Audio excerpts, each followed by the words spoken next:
지난주에 그 유스 캠프가 있어가지고 저희 아이를 데려가면서 거기서 부모님들과 함께 예배하는 그 월십 나잇이 있었어요. 거기서 이렇게 영어로 이렇게 찬양을 하는데 한 곡도 모르는 다 모르는 찬양이었거든요. 근데 그 중에서 한 찬양이 저의 마음에 되게 남았던 것 같아요. 그 찬양의 가사는 혹시 아시는 분은 아시겠지만 열왕기서에 보면은 엘리야 선지자에 대한 이야기가 나오죠. 하나님을 떠나 있던 그리고 악한 선택만 했던 그 이스라엘, 특별히 그 아합 왕의 시절에 3년 동안 비가 내리지 않겠다라고 엘리야 선지자를 통해서 그렇게 선언하게 하십니다. 그리고 3년이 다 끝날 즈음에 가서 엘리야가 이제 곧 비가 내릴 거라고 이야기를 하죠. 그 전에 물론 바알의 선지자들과 대결을 해서 이기고 그들을 다 죽이는 사건이 일어나죠. 그리고 나서 아직 비가 내리지도 않고 있는데 하늘에는 구름도 한 점 없는데 아합 왕에게 그렇게 얘기합니다. 왕이시여, 이제 곧 폭우가 내릴 것이니 지금 당신은 이 병거를 타고 빨리 궁으로 돌아가십시오. 이 골짜기에 홍수가 날 것입니다 라고 그렇게 이야기를 해요. 완전히 쨍하고 빛나고 있는 그 하늘을 보면서 말이죠. 그리고 엘리야는 무릎을 꿇고 하나님 앞에 기도하기 시작합니다. 그리고 잠시 후에 자신의 그 하인에게 저쪽 꼭대기에 가서 하늘에서 어떤 변화가 있는지를 보라고 이야기하죠. 여러 번을 왔다 갔다 아무 일도 없습니다, 구름 한 점 없습니다 라고 이야기를 하다가 마지막에 그가 그렇게 얘기합니다. 저기 저 멀리서 손바닥만한 구름이 일어나고 있습니다.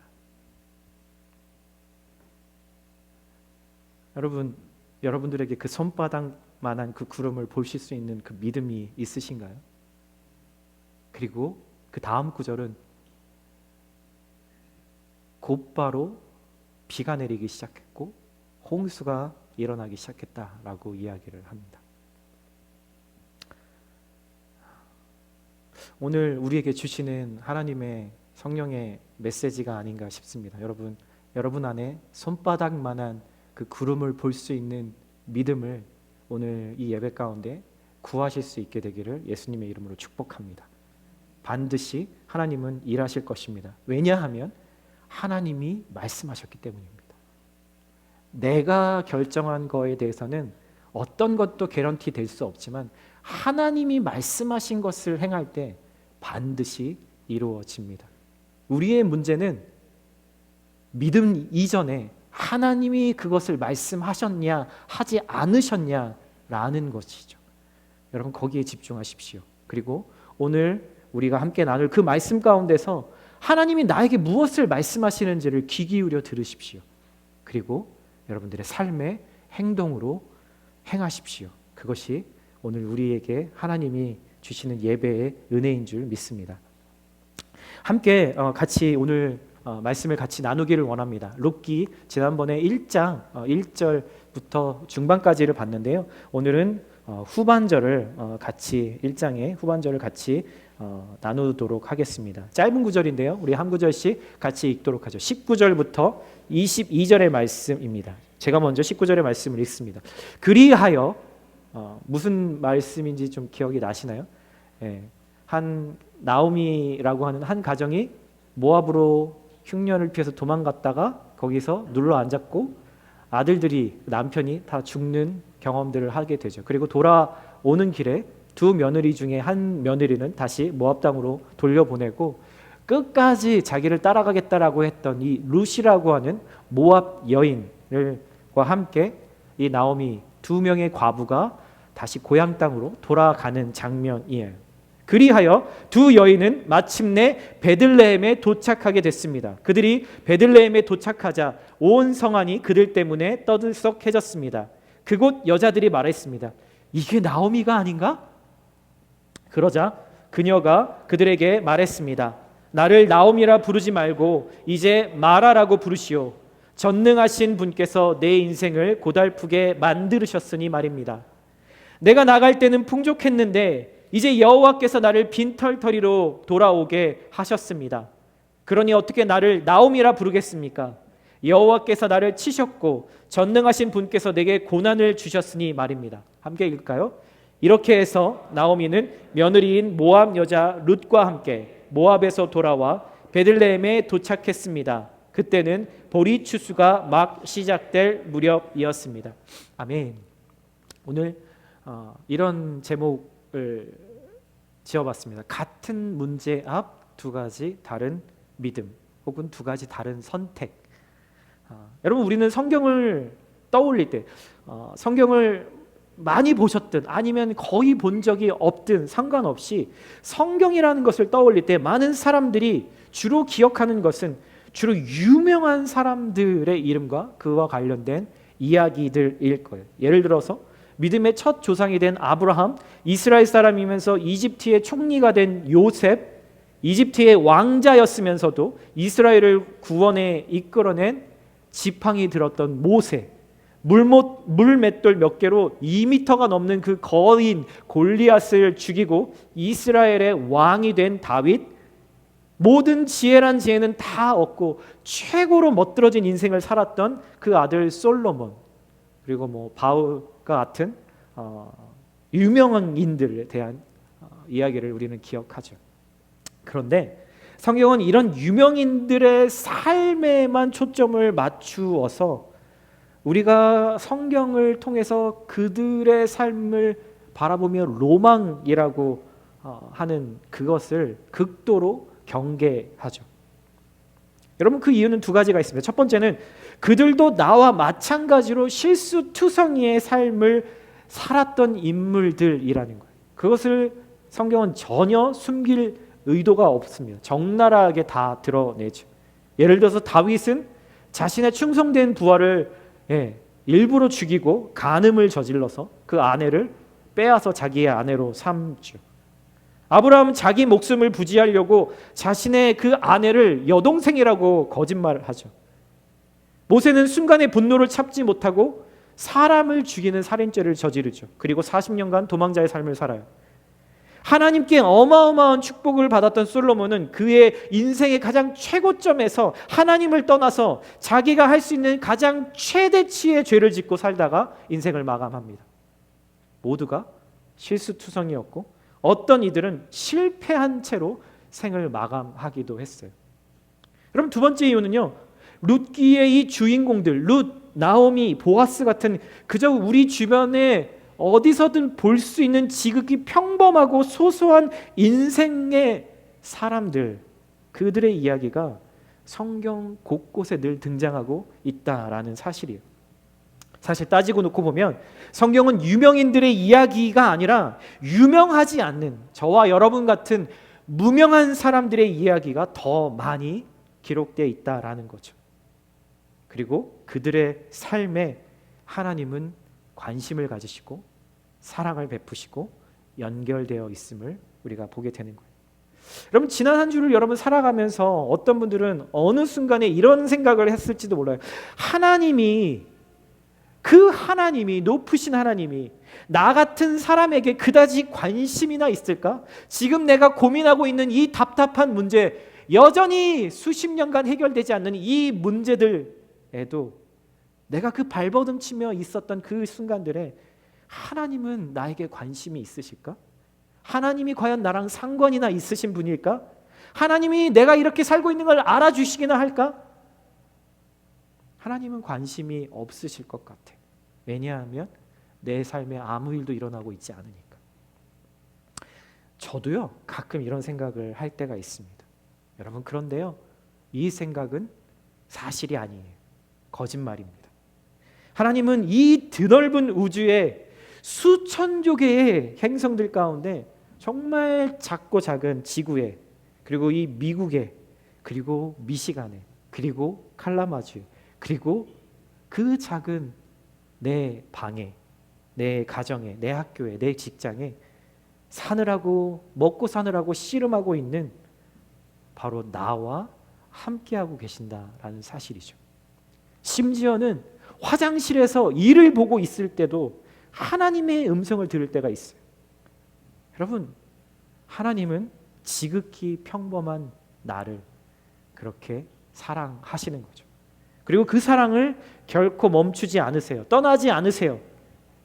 룻의 이야기에 이 진리를 보여주고 있어요. 지난주에 우리가 1장을 보면서 이런 사실을 알았죠.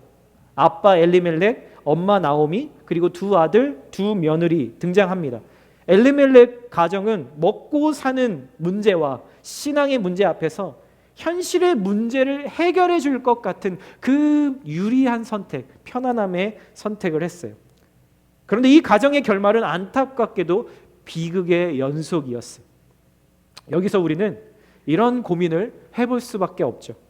크리스천으로서 인생에서 어떤 선택을 하면서 살아갈 것인가 라는 중요한 질문을 해야 하는 거예요. 여러분, 오늘 몇 시에 일어나셨나요? 오늘 아침에 무엇을 드셨나요? 저는 아침에 늘 두 가지를 고민합니다. 밥을 먹을 것인가, 빵을 먹을 것인가. 국에 밥을 말아 먹을 것인가, 빵에 무엇을 발라 먹을 것인가. 안 먹는 건 고민하지 않고요. 뭘 먹을 것인가를 아침에 고민합니다. 거의 밥을 먹지만 그런 고민을 합니다. 누구를 만날지, 오늘 운동을 해야 할지 말아야 할지, 쉬어야 할지 일해야 될지, 건강한 것을 먹어야 될지, 내가 땡기는 것을 먹어야 할지, 여행을 갈지 말지, 무엇을 전공할지, 어떤 직업, 어떤 회사를 선택할지, 우리는 크고 작은 수많은 선택들 앞에 서 있는 거예요. 마치 중국집에 가서 짜장면을 먹을지 짬뽕을 먹을지 늘상 우리에게 고민이 되는 것처럼 이런 사소한 선택부터 어떤 사람과 결혼해야 할지 같은 아주 중요한 선택까지, 여러분, 우리는 늘 후회 없는 선택을 하고 싶어요. 그런데 그 후회 없는 선택을 하려면 분명한 그 선택의 기준이라는 것이 있어야 한다라는 거죠. 여러분, 앞으로 살아갈 날이 더 많은 젊은이들에게는 여러분들의 삶을 단단하게 세우기 위해서 그 기준이 필요하고요. 살아온 날들이 더 많은 분들에게는 남은 시간들이 여러분들의 인생에서 실수했던 것들을 만회하는 그런 기회가 되기 위해서 건강하고 지혜로운 기준이 절대적으로 필요하다라는 거죠. 여러분, 동의하시나요? 정말 동의되죠. 그렇다면 여러분들에게 그 선택의 기준은 무엇인가요? 그냥 머리로 생각하는 그 선택의 기준 말고요. 하나님 말씀대로 해야죠. 그게 아니라 실제 내 삶에서 선택하는 기준이 뭐냐라는 거예요. 여러분, 그날 그때 상황에 맞춰서 땡기는 대로 결정하시나요? 아니면 남들이 다 좋다라고 말하는 것이 기준이 되나요? 아니면 요즘같이 AI가 정말 급속하게 발전하고 우리의 삶에 들어올 때 많은 질문들에 대해서 챗GPT에게 질문하는 사람들을 많이 봅니다. 여러분, 결론부터 말씀드릴게요. 오늘의 선택들이 모여서 여러분 나의 삶이 되는 거잖아요. 그렇기 때문에 가장 검증된 선택의 기준을 세워야 되는데, 성경은 그 선택의 기준이 바로 사랑이라고 말합니다. 여러분, 그 선택의 기준은 사랑이라고 말하고 있다라는 거예요. 룻기 1장에서 주인공들은 인생의 중요한 선택의 문제 앞에서 각기 다른 결정을 하는 것을 지난 주일날 우리가 살펴봤습니다. 여러분, 지금 학교를 다니고 있는 학생 여러분들, 또 청년 여러분들, 여러분들에게 지금 당장이든 조금 있다가든 여러분들의 직업을 선택하고 무엇을 위해서 어디로 옮겨가야 되는지, 그런 현실적이지만 아주 인생에서 중요한, 내가 누구랑 사귀어야 되고 누구랑 결혼을 할지, 어떻게 사귀어야 할지, 이런 선택의 문제들이 여러분들에게 다가올 겁니다. 여러분, 잘 들으셔야 돼요. 여러분, 엘리멜렉, 나오미, 이 두 아들은 가뭄이라고 상징되는 인생의 그 장애물들을 해결하기 위해서 가뭄이 없는 곳으로 이동해 갑니다. 여러분, 그럴 수 있어요. 우리도 그런 선택을 할 수 있죠. 무언가 부족함이 있다고 느껴질 때 부족함이 없는 곳으로, 더 나은 곳으로, 더 안전이 보장된 곳으로 가려고 하는 것은 인간이라면 본능적인 마음일 거예요. 하나님은 우리에게 무언가를 선택할 수 있는 자유를 주셨기 때문이죠. 여러분, 그런데요, 하나님이 우리에게 자유를 주신 까닭은 아무거나 내 마음에 끌리는 대로 선택하라고 주신 것이 아니라 사랑이라는 기준을 쫓아서 그 자유를 사용하라라고 주셨다라는 사실이에요. 여러분, 중요한 것은요, 엘리멜렉과 이 나오미의 선택에는 그들이 자유를 가지고 선택한 그 선택에는 사랑이 없었어요. 하나님이 존재하지 않았어요. 더 정확히 말하면 그들의 결정에는 하나님을 사랑하기 위한 기준, 아니면 누군가를 사랑하기 위한 그 기준이 그 안에 없었다라는 말이에요. 만약 현실의 문제였다면, 그것에 어느 정도 타협을 한다 해도 그 땅에 돌아갔다가 다시 돌아왔어야 하지 않았을까요? 그런데 그들은 거기에 주저앉아 버립니다. 그냥 주저앉아 버린 것이 아니라 하나님 없이 살아가는 그 선택들의 삶에 익숙해져서 그것을 선택했다, 그것을 좋아했다, 그것을 즐겼다라는 거죠. 엘리멜렉과 이 나오미의 선택은 자신을 위한 선택이었다면, 반면에 이 며느리 룻의 선택은 자신을 위한 선택이 아니었어요. 여러분, 자신을 위해서라면 나오미, 아무것도 없는 빈털터리 시어머니를 쫓아서, 그나마 나오미는 유대 사람이지만 나는 모압 사람이기 때문에 그 당시에 유대에서 이방인으로서 산다는 것은 상상할 수 없는 그 고통의 연속이라는 것을 누구나 다 예측할 수 있는 거였을 거예요. 길 지나가는 사람, 어느 사람을 붙잡고 이 문제를 어떻게 하면 좋을까요? 라고 물어보면 당연히 100이면 100 다 너 돌아가, 네 땅으로. 베들레헴으로 돌아가는 것은 진짜 바보 같은 선택이야 라고 말했을 겁니다. 그런데 그는 그런 선택을 바보같이 했죠. 왜냐하면 룻의 선택의 기준에는 늘 사랑이라는 것이 있었기 때문입니다. 하나님은 그리고 그 룻이 결정한 그 기준을, 그 동기를 정확히 알고 계셨어요. 여러분, 엘리멜렉과 나오미는 왜 사랑이 기준이 되지 않는 선택들을 하며 살았을까요? 여기서 생각해 볼 문제는요, 엘리멜렉과 나오미는 하나님이 어떤 분이신지를 잘 모르고 있었다라는 거예요. 오해하고 있었다라는 거예요. 뭘 하나님에 대해서 잘 모르고 있었을까요? 여러분, 이걸 이해하려면 지금의 이 상황에서가 아니라 그 당시의 배경에서 그들의 신앙을, 그들의 하나님에 대한 생각을 한번 생각해 봐야 돼요. 당시의 사람들에게는요, 신이라고 하는 존재는 하나님처럼 유일신이 아니었습니다.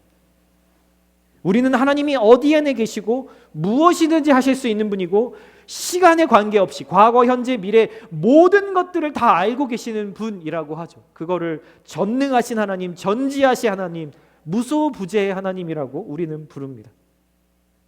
그런데 당시 이 가나안 지역에 살던 사람들은요, 어떤 생각을 했냐면 지역별로 능력을 발휘해 줄 수 있는 신들이 각각 다 있다라고 믿었어요. 예를 들면 칼라마주에는 A라는 신이, 포리지에는 B라고 하는 신이, 빅스버그에는 C라고 하는 신이 다스리고 있다라고 믿었다라는 말이에요. 여러분, 한국도 사실 우리의 전통을 따져보면 그렇잖아요. 하늘에는 누가 있어요? 하늘님이 계시고요. 바다에는 누가 있죠? 어부들은 뭘 섬기죠? 용왕님 섬기죠. 그리고 산에 계신 분들은 또 뭘 섬기죠? 산신령님을 섬기잖아요. 각각 자기가 맡고 있는 지역, 특색이 있다라고 생각했어요. 산에 올라가서 용왕님을 찾지 않았다라는 말이죠. 인간이 가지고 있는 신에 대한 개념이에요. 사실 엘리멜렉과 나오미는 유일신인 하나님을 믿는 이스라엘 사람이었지만 당시의 상황은 모두가 다 하나님을 떠나서 살고 있었기 때문에, 자기 마음대로 결정하고 선택하고 살았기 때문에 그들에게 하나님이 어떤 분이신지를 가르쳐주는 사람도 없었고, 올바른 신앙생활의 모델이 되어줄 사람도 주변에 없었기 때문에 그들은 하나님이라는 분을 마치 이방신들처럼 생각하고 있었다라는 거죠. 그래서 가뭄 때문에 베들레헴 지역이 살기 어려워지니까 그 지역을 벗어나서 다른 신이 다스리고 있는 풍요로운, 아직 기근이 없는 그 모압 땅으로 이사를 간 거예요. 하나님은 그 땅을 다스리는 분이 아니라고 생각했다는 거죠. 하나님은 베들레헴 이스라엘의 신이고 모압에는 모압을 지키시는 신들이 따로 있다라고 생각했으니까. 여러분, 그러나 하나님은 온 땅을, 온 민족을, 온 만물을 다스리시는 유일한 하나님이세요. 하나님은 지역에 구애받지도 않으시고요, 시간에도 구애받지 않으시고요, 야곱에게 나타나셔서 하나님이 어떤 분이신지를 이렇게 얘기를 해주세요. 한번 같이 한번 읽어볼까요? 시작. 내가 너와 함께 있어 내가 어디로 가든지 너를 지키며 너를 이끌어 이 땅으로 돌아오게 할지라. 내가 내게 허락한 것을 다 이루기까지 너를 떠나지 아니하리라 하신지. 네가 어디로 가든지 너를 지키며. 이 말이 무슨 말이에요? 여러분들이 한국에 계시든 미국에 계시든 유럽에 가시든 어느 곳에 가시든 하나님은 늘 우리와 함께 계신다라는 거죠. 여러분, 이것을 가장 잘 드러내주는 신약의 말이 뭘까요? 임마누엘이잖아요. 임마누엘. 하나님이 우리와 어떻게 항상 함께 하세요? 우리가 어디를 가도 함께 따라와 주시니까. 정반대죠. 하나님이 가시는 곳에 우리가 따라가는 거겠지만. 그리고 지역의 신은요, 그 지역에 사는 사람에게만 유익을 주는 신이다라고 믿었어요.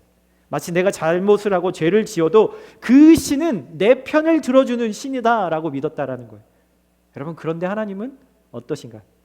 이스라엘만 다스리는 분이 아니라 모든 나라, 모든 민족을 다스리시는 분이신데, 언제든 내 편만 들어주시는 분이 아니라 내가 잘못된 길을 걸어갈 때 끊임없이 옳은 길이 어딘지를 말씀해 주시고 그리고 가르쳐 주시는 분이시다라는 거예요. 때로는 징계를 통해서라도 무엇이 옳은 길인지를 알게 하셔서 진짜 자유하는 길로 우리를 인도하시죠. 그런데 우리는 하루를 살면서 내가 가진 그 자유를 가지고 죄를 선택하면서도 이거는 내 자유야 라고 우리는 우리 스스로에게, 다른 사람들에게 자기 변명을 합니다. 그리고 이렇게 속으로 생각하죠. 하나님도 나를 이해해 주실 거야. 내 주변에 교회 다니는 사람들도 다 이렇게 사는데 하나님도 이해해 주실 거야. 별로 거기에 대해서 더 깊이 생각하고 싶지 않아. 여러분은 하나님을 오해하신 거예요. 하나님은 언제나 내 편만 되어주시는 것이 아니세요. 오히려 반대입니다. 내가 하나님 편이 되셔야 해요. 내가 죄를 선택하고 내가 나를 만족시키고 내 욕망과 자존심을 만족시키기 위해서 내 자유를 사용해도 하나님은 나에게 늘 잘했다 그래 너 이해한다 라고 말씀하시는 하나님이 아니라는 말씀이에요. 여러분, 그럴 때 하나님이 어떻게 하시는지 아세요? 하나님은 침묵하세요. 내가 하나님을 찾고 하나님의 뜻을 구하고 싶은 마음이 가끔 들을 때에도 하나님은 아무런 말씀도 하시지 않는 것 같이 느껴져요. 내가 거룩함을 쫓지 않을 때 하나님은 내 삶에서 점점 멀어지세요. 이럴 땐 예배에 와 있어도, 설교를 들어도 하나님의 음성이 잘 들리지 않고 집중도 안 되고, 말씀을 들어도 묵상을 해도 잡생각으로 날아가 버리고 내 생각으로 판단하고 내가 원하는 것만 받아들이는 그런 신앙이 되어버리는 거죠. 여러분, 그렇다면 룻은 어떻게 사랑이 기준된 선택을 할 수 있었을까요? 여러분, 나오미가 너는 이제 네 땅으로 돌아가는 게 좋겠다, 그렇게 해라라고 했을 때 룻이 3일 금식하고 어머님 아닙니다 이렇게 얘기했나요? 여러분, 어머니 잠시만요, 제가 성경을 한번 일독을 한번 해보고 그리고 나서 제가 좀 말씀을 드릴게요 이렇게 선택했나요? 여러분, 아니요, 그렇게 얘기하지 않았습니다. 그 이야기가 나왔을 때 바로 그의 마음의 고백을 하게 되죠. 여러분, 꼭 기도를 많이 한다고, 성경을 많이 안다고 하나님 보시기에 항상 옳은 선택을 하는 것은 아닐 수 있어요. 여러분, 이런 함정에 빠지시면 안 돼요. 왜냐하면요, 나의 신앙은 매일매일 나의 선택을 통해서 드러나기 때문이에요. 기도를 하지만 나의 선택은 늘상 나를 위한 것, 현실을 위한 것일 수 있어요. 룻이 이 중요한 선택을 하는 데 있어서 결정한 이유와 근거는 시어머니 나오미에 대한 사랑 때문이었다라는 거죠. 내가 없으면 이 늙으신 어머니는 어떻게 할까? 룻은 이 선택의 자유를 가지고 자신을 위한 것이 아닌 나오미를 위한 선택을 했다라는 사실이죠. 여러분, 어떤 사람을 보고 여러분 그런 얘기를 할 때가 있죠. 저 사람 참 성숙하다 라는 이야기를 할 때가 있죠. 여러분 주변에 그런 성숙한 분들이 많이 계신가요? 여러분이 어떤 사람이 참 성숙하다라는 말의 의미가 뭘까요? 저는 그렇게 생각해요. 성숙이라고 하는 것은 다른 사람을 공감해주는 마음의 태도, 성격이라고 생각해요. 그냥 태어날 때부터 만들어진 그런 거 말고요. 훈련을 통해서 빚어진 바로 그런 성품을 이야기하는 거죠.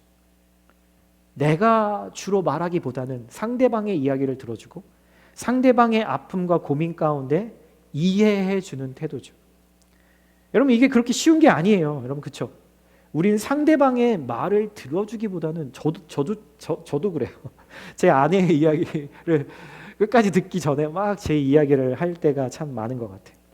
내 이야기를 더 하고 싶어하고 중간에 말을 끊고 가로채서 내가 하고픈 말을 반드시 해야 하는, 그래야 직성이 풀리곤 하죠. 내 감정에 대해서는 상대방이 몰라주는 것에 대해서 너무 서운한 마음이 들면서 상대방이 느끼는 감정에 대해서는 무관심할 때가 너무 많잖아요. 여러분, 그래서 누군가를 공감할 수 있다는 것은 그 사람의 성숙함을 이야기해 주는 거예요. 이런 성숙한 사람이 무언가를 선택할 자유가 있을 때 그 사람은 자신의 자유를 가지고 나의 유익을 위해서가 아니라 상대방의 그 고통의 자리에 기꺼이 들어가겠다라고 하는 결정을 하게 되는 거죠. 그게 바로 선택의 이유가 되는 것입니다. 나에겐 분명히 손해지만 그 손해를 기쁘게 감수해요. 그러면 그때부터는 그 손해가 더 이상 손해로 여겨지지 않는 거예요. 룻이 바보여서 그런 결정을 했을까요? 그 시대 사람들은 지금 나보다 순진해서 그런 결정을 했을까요? 아니요. 우리 눈에 손해인 것 같아 보이지만 정작 사랑이라고 하는 기준으로 선택하고 결정한 사람은 손해라고 생각하지 않습니다. 계속 곱씹으면서 괜히 결정했네, 괜히 내가 이거 한다고 했네, 그렇게 생각하지 않는다라는 거죠. 사랑 때문에 한 선택은 손해가 나도 이익이 안 돼도 내 마음을 기쁘게 합니다. 사랑이란 신기하지만 그런 거예요. 크리스천들은 하나님의 사랑을 받고 사랑이 충전되기도 하지만, 그것이 우리에게 근본적인 사랑의 충전법이지만, 누군가를 사랑하면서도 우리의 마음이 충전될 수 있어요. 마치 전기차를 집에서 충전할 때 100%까지 완전히 충전할 수 있지만 바깥에 나가서 급속 충전을 하면요, 여러분 80%, 85%까지밖에 되지 않습니다. 완전히 충전되는 것은 마치 하나님 안에서 우리가 주님과 기쁨의 교제를 나눌 때, 우리가 솔직하게 주님 앞에 나아가서 그분과 맞닿아 있을 때 우리는 완전히 충전되죠.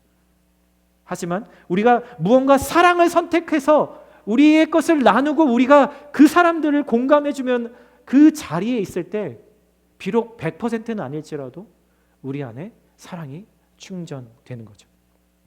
며칠 전에 제 아내와 지난주에 우연히 한 다큐멘터리를 보게 됐습니다. 제가 나이 들어간다는 이유가 그런 것 같아요. 이제는 약간 드라마나 이런 것보다 다큐멘터리가 더 이렇게 재미가 있는 것 같아요. 필라델피아에 사는 한 미국인 부부에 대한 다큐멘터리였는데, 한국에서 4명의 아이를 입양해서 키워낸 한 가정의 이야기였어요. 여러분, 그런데 놀라운 사실은 그 부부는 모두 시각장애를 가지고 있는 분들이세요. 앞이 전혀 보이지 않는 거죠. 근데 더 놀라운 사실은 한국에서 입양해서 키웠던 4명의 그 자녀들이 다 시각장애를 똑같이 가지고 있는 아이들이었다라는 거예요. 다큐멘터리 첫 장면의 시작이 너무 좀 충격이었는데 촬영을 하는데 그 뭐가 보이지가 않는 거예요. 어두컴컴한 데서 무언가를 찍고 있는, 사람의 소리만 들리고 뭔가 왔다 갔다 하는 거는 느껴지는데 도대체 뭘 하고 있는지가 한 5분간 보여지지가 않더라고요. 왜 그런가 했더니 저녁에 장을 보고 와서 이제 그 물건들을 온 가족이 정리를 하고 있는데 이분들은 앞이 보이지 않으니까 불을 켤 생각을 못 하신 거예요. 평상시처럼. 그래서 이제 카메라 감독님이 저기 너무 어두워서 아무것도 안 나온다고 그러니까 그때서야 죄송해요, 저희가 저희 생각만 했네요 라고 하시면서 그때서야 불을 켜 주시더라고요.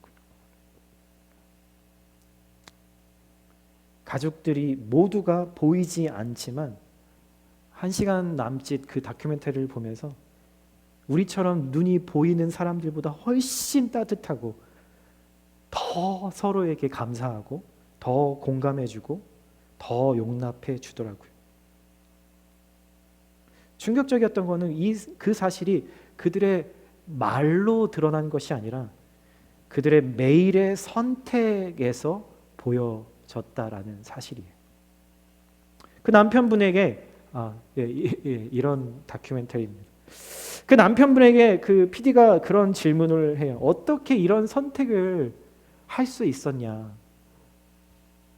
아무도 그런 선택을 하려고 하는 사람들은 없을 것 같다라고. 어떻게 시각장애인이 시각장애인을 입양할 수가 있는가? 모두가 다 그랬대요. 그래서 수년간 입양을 할 수조차 없었대요. 당신들이 어떻게 아이를 키울 수가 있겠습니까? 당신조차들도 도움을 받아야 되는 처지에.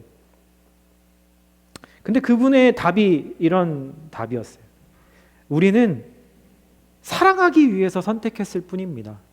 그게 전부예요. 제 아이들은 모두 사랑받을 자격이 있으니까요.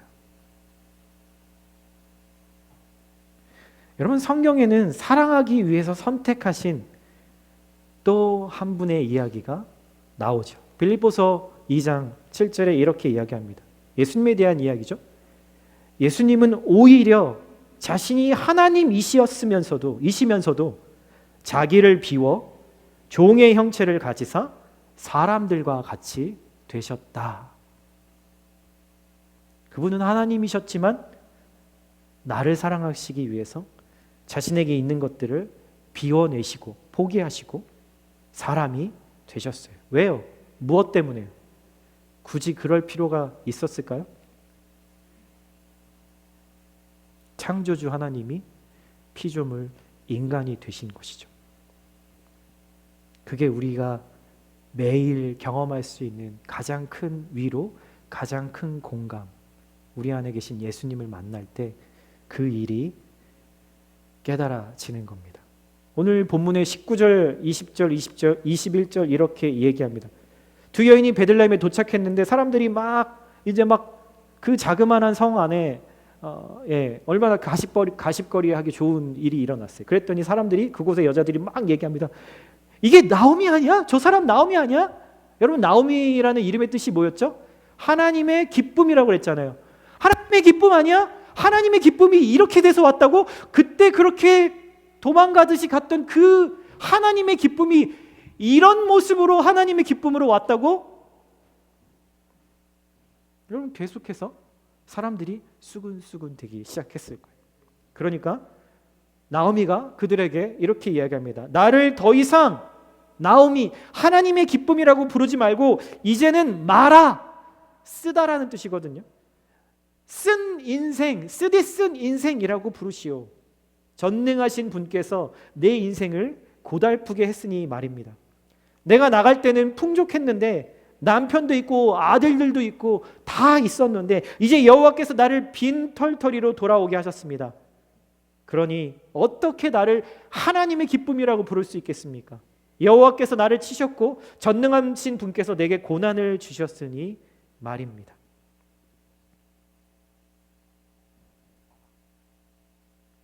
여러분, 겸손의 고백이든 회개의 고백이든 이것은 나오미가 자신의 삶을 바라보는 관점이에요. 하지만 하나님의 관점은 정반대일 수 있어요. 하나님을 떠난 나오미의 인생, 베들레헴을 떠나서 모압 땅에 가서 살았던 그 나오미의 인생은 쓰디 쓴 인생, 진짜 마라 같은 인생, 하나님 보시기엔 그랬다라는 거죠. 근데 하나님께 다시 돌아온 이 나오미는 비로소 진짜 하나님의 기쁨이 되는 인생을 살기 시작하게 되는 거예요. 여러분 1장 1절은 흉년이라고 기근이라고 하는 것으로 시작이 돼요. 되게 어둡고 되게 시리어스한 그런 분위기로 이 이야기가 시작되지만 오늘 1장의 마지막 구절에서는 뭐라고 나냐면 그때가 바로 보리를 추수하는 그 즈음 때였다라고 1장의 마지막 구절이 그렇게 끝납니다. 여러분 이스라엘에서 보리를 추수할 때라는 말은요 6월절이 시작될 즈음이라는 뜻이에요. 여러분 6월절이 뭔가요? 하나님이 이집트에서 하나님의 백성을 구원해 내실 때 어린 양의 피를 문에 바른 집마다 죽음의 사자가 지나치고 패스오버하고 그들이 구원받은 사건을 기억하고 예배하는 바로 그 날이 바로 6월절이잖아요. 나오미가 돌아온 그때는 바로 나의 죄를 용서하시기 위해서 예수님이 십자가에서 죽으신 바로 그 구원의 때라는 것을 이야기해주고 있는 거죠. 나오미는 이제 자신의 사랑을 따라서 선택하지 못한 지난 날들을 후회하고 회개하는 마음을 가져요. 그런 나오미에게 하나님은 룻이라는 힘없는 한 여인의 사랑의 선택을 통해서 가족 모두를 구원하는, 그리고 가족 모두가 풍성한 은혜 가운데로 다시 들어오게 되는 그런 통로로 쓰임받게 됩니다.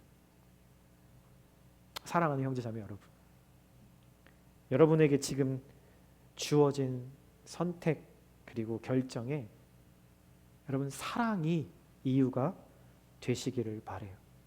하나님을 사랑하기 위해서 선택하시고 누군가를 사랑하기 위해서 선택하셔야 돼요. 그 사랑은 바로 그러기 위해서 하나님이 우리에게 주신 것이기 때문입니다. 그러면 나는 어떡하냐고요? 맨날 다른 사람을 위해서 그런 선택을 하면 나는 어떡하냐고요? 여러분 걱정하지 마십시오.